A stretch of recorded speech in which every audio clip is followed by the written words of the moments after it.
misalnya aku minum obat nih buat anak, udah aku buka cekrek gitu. Kadaluarsanya masih sampai tahun 2025, tapi itu dibuka pada Januari 2022 gitu. Boleh. Tapi kan kadaluarsanya masih lama tuh dok. Kan udah dibuka. Jadi dia boleh diminum kalau ada tanggal kadaluarsanya, kalau belum dibuka oke, sampai tahun 2025 boleh. Tapi ketika bunda di rumah udah ngebuka, cekrek kebuka, diminumin, dia kan sudah teroksidasi. Jadi kita tuh ada proses ya, begitu dibuka dia terbuka, udara masuk, teroksidasi, maka dia idealnya 1 bulan aja.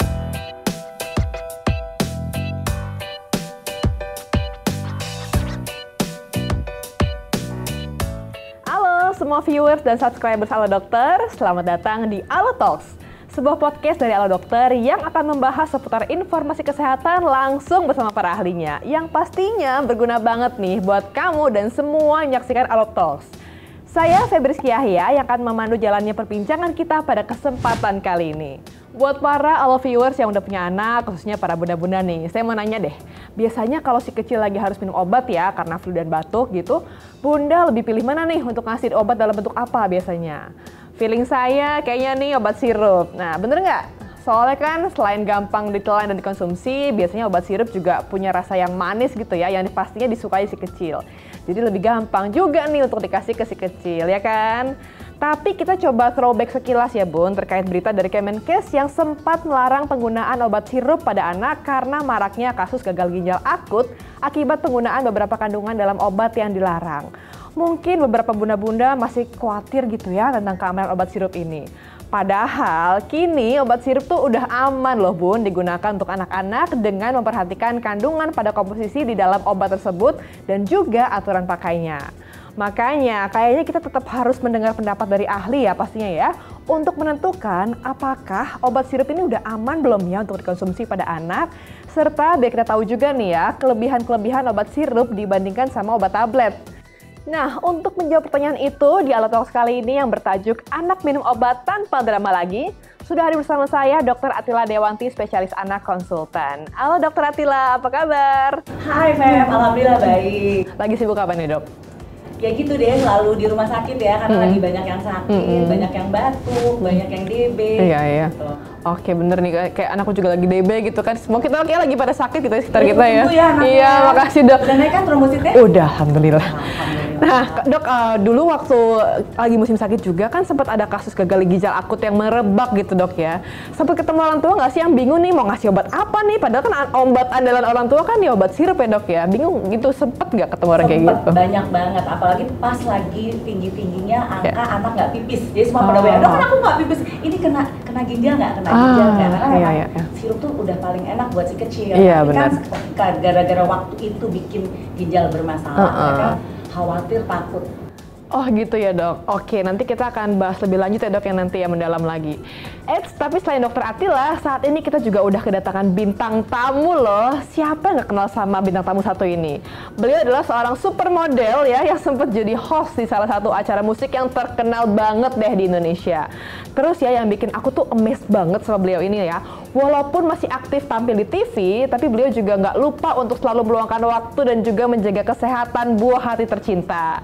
Siapa lagi nih kalau bukan Astrid Tiar. Halo Bunda Astrid. Halo. Apa kabar nih? Aduh supermodel banget kayaknya gue ya, ada mama Cantik jelita soalnya. Terima kasih loh Feb, puji Tuhan kabar baik di sini. Halo dokter, ketemu lagi kita. Iya aku paling seneng deh kalau udah ketemu dokter tuh ya langsung gali-gali informasi gitu kan. Konsul gratis gitu ya. Jadi nggak usah ngantri-ngantri lagi panjang-panjang kan. Kan dokter juga ini kan dokter yang favorit di rumah sakit. Jadi kalau mau ketemu tuh 2 bulan sebelumnya udah booking. Betul. Padat merayat bener banget ya. Sepadat juga dengan kegiatan Kak Astrid. Bunda Astrid ya. Lagi sibuk apa aja nih? Ya biasa ngurus suami dan ngurus anak-anak, itu kan pekerjaan utamaku. Betul. Terus sampingannya ada beberapa acara, ya kan seperti ini aku berjumpa dengan kamu Feb dan dokter gitu. Nah kayaknya pembahasan Halo Talks kali ini bakalan seru banget nih, makanya teman-teman stay tune terus ya. Dan jangan lupa untuk subscribe dulu ke channel YouTube Halo Dokter ya, biar tetap update sama informasi kesehatan terbaru yang di-upload di channel ini, oke? Oke Bunda Astrid, pertama-tama aku mau nanya dulu nih ya, Bunda-bunda sempat dengar nggak terkait penarikan dan pelarangan obat sirup dari Kemenkes yang waktu itu tuh yang lagi hype banget ya. Gimana perasaannya Bunda Astrid waktu dengar? Itu kayak disambar geledek tengah siang hari bolong ya dengan panjangnya. Nggak bisa gitu karena sebenarnya kan kita baru bernafas lega ketika peralihan dari pandemi ke endemi COVID. Itu baru aja tersenyum tiba-tiba ada berita lagi di mana obat sirup anak itu tidak boleh untuk dikonsumsi sementara dan belum tahu jangka waktunya sampai kapan karena mempunyai efek menyebabkan gagal ginjal. Itu aku bingung banget dok. Pas banget anak aku lagi sakit. Jadi kayak mana ini? Aduh bingung banget dok. Karena begini, karena aku sendiri walaupun suamiku dokter, dia juga nggak pede untuk ngegerus si obat paracetamol pure itu gitu. Karena kan harus tahu kandungan berapa gramnya, berat badannya berapa, dan hari itu kan dadakan banget kan sampai ini beneran gak sih? Walaupun dia juga bekerja di pemerintahan pusat gitu kayak ragu karena belum ada jawaban yang pasti dari pemerintah pusat seperti apa kan. Akhirnya yaudahlah kita kembali ke alam. Aku pakai obat tradisional. Tapi gara-gara obat tradisional itu ternyata aku juga tahu anak aku ada GERD juga. Karena aku kebanyakan jahe mungkin ya. Mah, asam lambung. Ini kok sakit? Itu sedih banget nggak sih?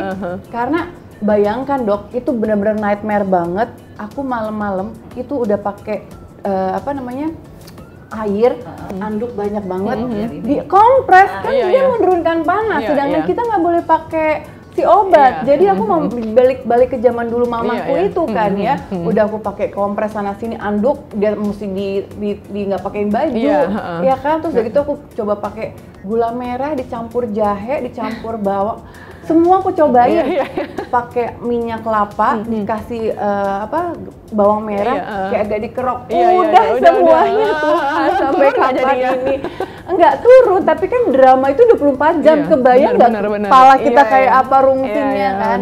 Ya udah ditambah kemarin kebanyakan jahe, dia tambah sakit di ulu hatinya. Ternyata dia di situ aku baru tahu dapat GERD. Udah, akhirnya kita beralih ke obat gerus, pakai gerus. Dan ternyata susah masukinnya kan dok, karena anak-anak umurnya pada saat itu anak Isabel masih 6 tahun, pahit belum pernah. Jadi dikasih minuman tambahin di tengah-tengah si pisang, dia malah muntah. Pokoknya itu benar-benar loh obat gerus itu kalau kita ngegerus di rumah juga kadang-kadang dosisnya bisa nggak tepat. Nggak tepat itu dia karena dihubungkan dengan umur dan berat badan anak itu ada hitung-hitungannya, Bo. Lebih sembarang ya. Aduh Tuhanku, aku benar pada saat itu cuman kapan lah kehidupan ini akan berjalan dengan normal. Karena kan nggak mungkin, karena anak-anak semua vitamin sirup, obatnya sirup. Jadi kita memang ketergantungan banget andalan banget lah. Itu. Bener-bener. Waduh, kalau si kecil tadi dikasih obat tablet yang harus digerus itu ya, itu emang pastinya ribet banget ya Bun ya. Apalagi kan mereka belum bisa nelan dengan baik, takut kalau tersedak gitu, terus kayak jadinya kita gerus akhirnya. Kadang kasian juga lihat kalau misalnya anak-anak itu jadi kesusahan untuk minum obat, salah satunya karena mungkin beberapa obat juga memiliki rasa pahit ya, pastinya nggak ketelan gitu ya. Nah, kalau menurut Dokter Atila nih, perbedaan obat sirup dan juga obat tablet tuh apa aja sih dok? Terus kayak sebenarnya kalau untuk anak-anak lebih baik dikasih obat tablet atau sirup nih? Oke, jadi Bunda di rumah kita harus membedakan tablet sama sirup itu sebenarnya ada gunanya. Jadi tablet itu bisa untuk orang lebih besar, untuk yang udah dewasa. Karena kan nggak ribet ya kalau kita kantoran mau minum obat masa bawa sirup gitu kan, kayaknya agak lebih repot. Jadi memang untuk orang-orang yang lebih besar. Tapi kalau sirup memang diperuntukkan untuk anak. Kenapa? Karena kan rasanya kita bikin enak, kemudian juga lebih mudah ditelan oleh si kecil gitu. Nah cuman gara-gara masalah itu jadi kan ribet nih. Yang tadi Astrid bilang digerus lah, hati-hati loh kalau gerus obat di rumah sendiri, perhatikan dosis dan kebersihannya. Karena kita kan cuman mungkin gerusnya cuman ditok-tok gitu di sendok, rambutnya kotor gitu kan, udah pasti dosisnya nggak tepat. Kemudian bedanya sirup itu juga sudah dibikin sedemikian rupa dosisnya tepat sesuai dengan si kecil. Tadi Astrid udah bilang ada umur, ada berat badan, itu berpengaruh sekali terhadap dosis si kecil. Jadi jangan sembarangan, misalnya ya 1 sendok makan obat di rumah nggak ketinggalan tuh sendoknya, pakai sendok teh udah pasti beda ya, karena sendok teh itu milihnya beda sama sendok makan, beda lagi sama sendok obat. Nah ini Mams mesti perhatikan, kadang-kadang Bunda suka lupa ayo udah deh pakai sendok 1 sendok. Jadi sendok itu juga berpengaruh karena cekungannya kan macam-macam. Tuh, jadi sebaiknya sih kalau untuk si kecil memang lebih enak sirup karena juga dibikin rasanya juga pasti udah lebih enak dan pakarnya sesuai dengan usia dan berat badannya. Oke, wah ternyata perbedaan antara obat sirup dan obat tablet tuh lumayan banyak ya kayak yang dijabarin sama dokter Atila tadi. Dan obat sirup tuh lebih punya banyak kelebihan nih untuk anak-anak dibandingkan dengan obat tablet ya nggak sih Mbak Astrid? Banget lebih efektif kalau obat sirup itu kan dengan karena rasanya beragam, ada rasa anggur, apalah gitu. Dan Jadi diserap loh. Iya, mudah diserap. Langsung masuk ke dalam mata lebih mudah diserap dibandingkan tablet, dia butuh waktu lebih lama. Iya itu, dan juga ternyata efektif juga buat ibunya ya. Iya. Nggak susah, udah nggak susah, udah tinggal kasih blep, udah tidur aman kan. Iya. Makanya. Anak bahagia sehat, ibu pun bahagia kejiwaan. Betul. Sehat mental deh ibunya ya. Oh ya, tadi Mbak Astrid kan sempat bilang ya kalau Mbak Astrid tuh khawatir tentang obat sirup karena sempat ada kasus tadi gitu ya. Nah untuk dokter Atila nih, mungkin masih ada bunda-bunda di luar sana yang khawatir ya, ini udah cukup aman belum sih? Emang sih katanya udah aman, tapi bener nggak sih aman gitu ya untuk dikasih obat sirup? Gimana caranya biar tahu kalau kita tuh sudah memilih obat sirup yang aman dan tepat gitu dok? Oke, jadi pertama nih bunda di rumah pilih kalau membeli obat, lihat udah udah lewat dari BPOM belum ya. Jadi bisa kita lihat tuh di kotaknya ada tuh dia sudah melalui BPOM, itu yang paling penting. Kedua, belinya di apotek resmi. Nah, kadang-kadang kita suka bunda-bunda tuh pengen ngirit, belilah di toko obat, padahal bedanya cuma 3.000 tuh, tapi kan efeknya bahaya banget kalau ternyata obat itu palsu gimana? Atau mungkin obatnya sama tapi mungkin dikurangi, kan sekarang banyak yang nakal ya, dikurangilah kadarnya. Nah, itu kan nggak sesuai untuk si kecil. Jadi belilah di apotek yang resmi. Kemudian ketiga, pilihlah sirup yang memang sesuai dengan kebutuhannya. Jadi kalau misalnya dia panas, belilah obat yang untuk menurun panas. Gitu. Jangan dengar-dengar dari orang. Mungkin sebaiknya tanyakan ke dokter. Dokter akan bilang, iya obatnya ini gitu. Kemudian juga yang tadi jangan lupa gunakan dosis yang tepat ya. Jangan sampai kata petunjuknya 1 sendok, bukan sendok sembarangan loh bunda. Beda ada sendok teh, sendok makan, sendok obat. Itu beda-beda cekungannya, jadi beda milinya. Jadi kami biasanya para dokter akan menyarankan minum obatnya 3 kali 2,5 cc atau 2,5 mililiter. Nah itu harus dikonvers ke sendok. Tapi nanti bunda di rumah juga harus smart, baca aja. Nanti ditulis kok di kotaknya 1 sendoknya sama dengan 5 mili. Nah itu penting juga. Terus yang kelima, jangan lupa lihat interaksi obat. Ya harus dibaca tuh, ada tuh setiap obat kalau kita buka ada lembaran dia bilang nih ada interaksi obat dengan obat ini. Kenapa? Takutnya anak kita alergi. Nah kalau anak kita alergi, kebetulan dia nggak kuat sama pelarutnya. Jadi obat sirup tuh ada pelarut, ada pemanis. Nah harus diperhatikan. Jadi kalau misalnya ada riwayat alergi terhadap pelarut atau pemanis, ya jangan diminum obat tersebut. Kalau masih bingung, konsultasikan ke dokter. Oh gitu ya dok ya. Iya sih, kita kadang ibu-ibu kalau udah panik tuh suka miss gitu ya. Tapi ada nggak dok yang lebih detail lagi gitu dok yang mesti kita perhatikan, terutama untuk ibu-ibu yang mungkin banyak pekerjaannya seperti saya, jadi kayak suka kelewat gitu loh dok. Ada. Jadi Astrid kalau misalnya kan repot ya, namanya kita ibu bekerja juga. Jadi tolong dilihat ini ya, kadaluarsanya itu penting. Ya, tanggal kadaluarsa ya kan. Yang paling penting itu ya. Orang masih ada obat di rumah tuh tiba-tiba diminum pasti ya Allah udah kadaluarsa. Bener. Tapi tunggu, aku boleh satu tanya ya. Dong. Nah dok, misalnya aku minum obat nih buat anak, udah aku buka cekrek gitu. Kadaluarsanya masih sampai tahun 2025, tapi itu dibuka pada Januari 2022 gitu. Boleh. Tapi kan kadaluarsanya masih lama tuh dok. Jadi dia boleh diminum kalau ada tanggal kadaluarsanya, kalau belum dibuka sampai tahun 2025 boleh.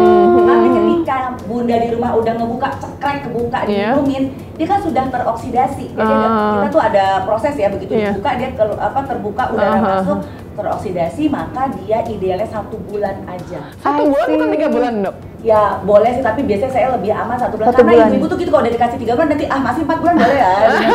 Iya. 1 bulan aja udah aman. Soalnya kadaluarsa masih 2025 gitu. Dibuka 2022. Iya, nggak boleh sayang gitu ya. Iya. Nanti udah gitu nanti pada telepon aku, dokter kayaknya panasnya nggak turun-turun. Aku tanya, itu udah dibuka? Iya, udah obatnya udah dibuka bulan lalu, tahun lalu ya.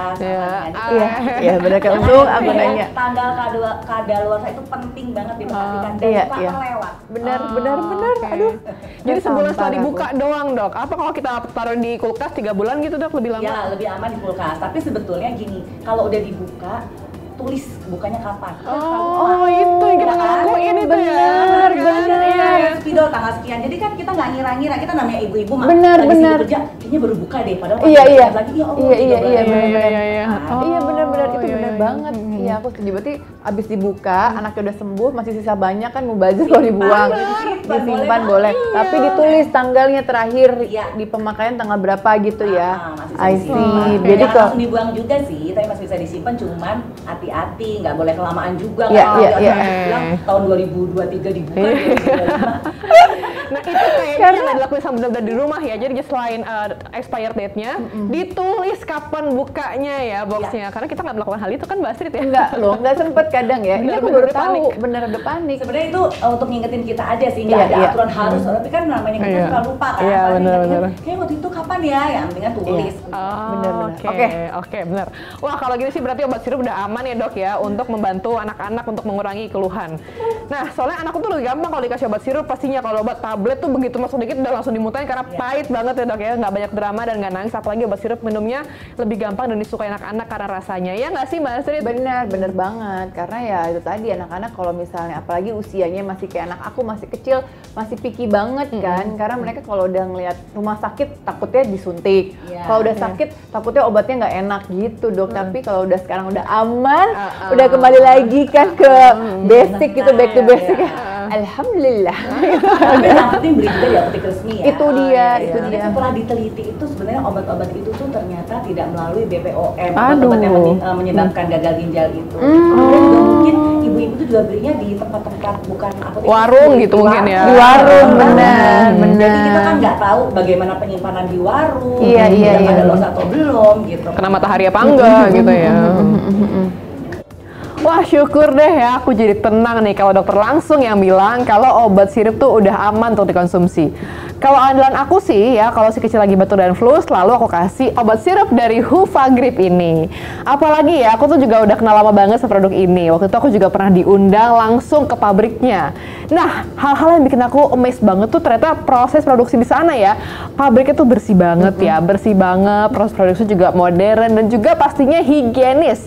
Produknya itu selalu dicek ya dan juga dijaga dengan ketat. Nah, ini yang bikin aku tuh nggak ragu lagi sama keamanan obat dari sirup satu ini. Nah, kalau Mbak Sri sendiri juga katanya pernah kan ya ke pabriknya ya? Ya iya dong, aku udah beberapa kali ke pabrik Hufagrip di sana di Semarang. Bagus banget, modern banget, higienis, bersih banget, dan ada robotnya juga sehigienis Ya itu kan Kak ampun. Febri. Memang aku juga dari dulu mempercayakan anak-anak aku dengan Hufagrip ketika mereka sakit. Nah sekarang aku lagi konsumsi ini Hufagrip kuning karena beda gejala, beda warna Hufagripnya gitu dong. Nah kan kalau dalam Mbak Astrid kan yang kuning. Emang yang kuning itu buat apa sih? Jadi ini yang kuning ini flu dan batuk karena dalam tiap 5 ml dari obat ini terkandung 120 mg paracetamol, 7,5 mg pseudoephedrine HCl, 0,5 mg CTM, dan 50 mg glyceryl guaifenesin yang bermanfaat untuk meringankan gejala-gejala flu yang dialami anak seperti demam atau meriang, sakit kepala, ya kan, hidung tersumbat dan bersin-bersin serta disertai batuk berdahak. Seperti itu Kakak Febri. Betul banget tuh ya Mbak Astrid. Iya. Mana udah terbukti aman kan ya di BPOM. Nah itu dengan surat BPOM nomor RPW 01113302235150 yang terbit pada tanggal 24 Februari 2023 dan nomor surat HM 0112032314 yang terbit pada tanggal 31 Maret 2023, baru banget kemarin ya. Betul. So gak usah ragu lagi deh Bu. Nah biasanya kan Bunda Astrid nih ya beli Hufagrip sirup tadi kan banyak nih ya, stok terus di rumah. Itu di mana sih belinya? Di mana-mana pasti di apotik, itu udah wajib banget ya di apotik, toko obat, di swalayan juga ada. Tapi kalau sekarang kan sudah zamannya semuanya udah online gitu ya. Jadi di online shop, di e-commerce kesayangan Anda gitu. Nah, pas banget juga nih, kita udah di penghujung Alotalks kali ini di episode minum obat yang aman tanpa drama lagi. Sebelum kita tutup hari ini, Dr. Atila, boleh dong kasih pesan-pesan dan kesimpulannya atas perbincangan kita pada hari ini. Oke, nah Bunda di rumah jangan khawatir ya, sekarang sirup udah aman. Tapi tetap Bunda harus perhatikan. Pertama, pilih obat sirup yang sudah dinyatakan aman oleh BPOM. Lihat tuh di kardusnya. Kemudian pastikan keaslian obat dengan beli obatnya di apotek yang resmi. Ya, terus pilih obat sesuai dengan kebutuhannya. Kalau panas ya beli obat panas dan perhatikan dosis. Jangan ngarang-ngarang kata si ini dosisnya segini, kata si ibu sebelah dosisnya segini. Dosisnya harus tepat sesuai dengan berat badan dan usianya. Dan terakhir juga baca interaksi obat apa supaya kalau misalnya amit-amit ada yang alergi bisa ketahuan nih alerginya apa. Jadi saat minum obat sirup insya Allah aman. Ayo, terima kasih dok. Kalau Bunda Astrid bagaimana? Akhirnya obat sirup sudah aman ya. Tenang ya kita ya. Ternyata yang sehat bukan cuma anaknya tapi ibunya juga sehat mentalnya. Iya betul. Iya, selamat juga ya Bunda. Kita sekarang sudah terbebas, jadi sudah bisa mengkonsumsi anak-anak kita obat sirup dengan aman dan nyaman dan terpercaya. Dan juga kalau misalnya nih Bunda di sana mempunyai pengalaman gitu anak-anaknya lagi sakit, kalau misalnya 2 hari 3 hari nggak sembuh, jadi sebaiknya jangan mendiagnosa sendiri melalui media sosial, tapi langsung saja menuju dokter spesialis anak setempat terpercaya langganan gitu ya. Itu yang paling penting sih ya, Bo. Iya, karena informasi di internet nggak semuanya bisa kita percaya ya. Betul, betul. Kalaupun mau buka informasi kesehatan yang terpercaya itu ada salah satunya di Alo Dokter, bisa ya, bisa chat langsung juga sama dokter gitu ya. Oke, terima kasih banyak Dokter Atila atas informasinya yang sangat bermanfaat sekali dan juga Bunda Astrid. Terima kasih, sudah datang ke sini di tengah kesibukan yang sangat padat sekali ya. Terima kasih banyak, sehat selalu untuk keluarga ya. Terima kasih, sehat juga kan. Ya. Makasih dok. Oke deh, nggak kerasa ya perbincangan kita udah selesai. Gimana? Menarik banget kan? Dan dapat banyak ilmu pastinya. So, jangan lupa di-like ya video ini. Terus di-share juga nih ke bunda-bunda lainnya biar pada tahu soal obat sirup yang sekarang nih udah aman diberikan untuk si kecil. Akhir kata, saya ingin mengucapkan terima kasih banyak untuk yang sudah menyaksikan Alo Talks kali ini sampai selesai. Sampai jumpa lagi di episode berikutnya. Hidup sehat bersama Alo Dokter. Bye-bye!